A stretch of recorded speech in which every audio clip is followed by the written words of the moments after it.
పోనీ వంట చేయడం అన్నా వచ్చా? అయ్యో వంట చేయడం ఎందుకు రాదండి, దానికి వంట చేయడం అంటే ప్రాణం. కానీ అలా అమ్మే చేయను అవుతుంది పాపం. ఎందుకు? మొన్నసారి వంట చేస్తాను రెండింటిలోకి వెళ్ళి గ్యాస్ లీక్ చేసిందండి. ఆ? సిలిండర్ పేలిపోయి పెద్ద పెద్ద శబ్దాలు చుండీలంతా కాలి బూడిదైపోయిందండి బాబు. వాళ్ళ అమ్మ అదృష్టం మోడి బతికిపోయింది, కానీ లేకపోతే పోయేదే.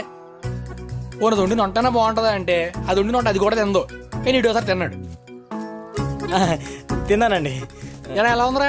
కూర ఉడకలేదు, తాలింపు మాడిపోయింది. నేను తిన్నాను, కానీ కుక్కలు కూడా తినవండి. చిచి, కానీ మీరు అయ్యే తినాలండి. ఈ వయసులో అలాంటివి తింటేనే కదండి ఆరోగ్యానికి మంచిది. పోన్లే, నేను చెప్పిన మాటైనా వింటుందా?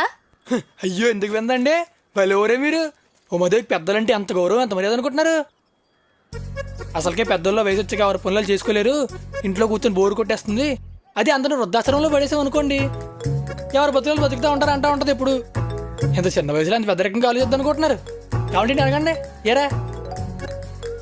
అదే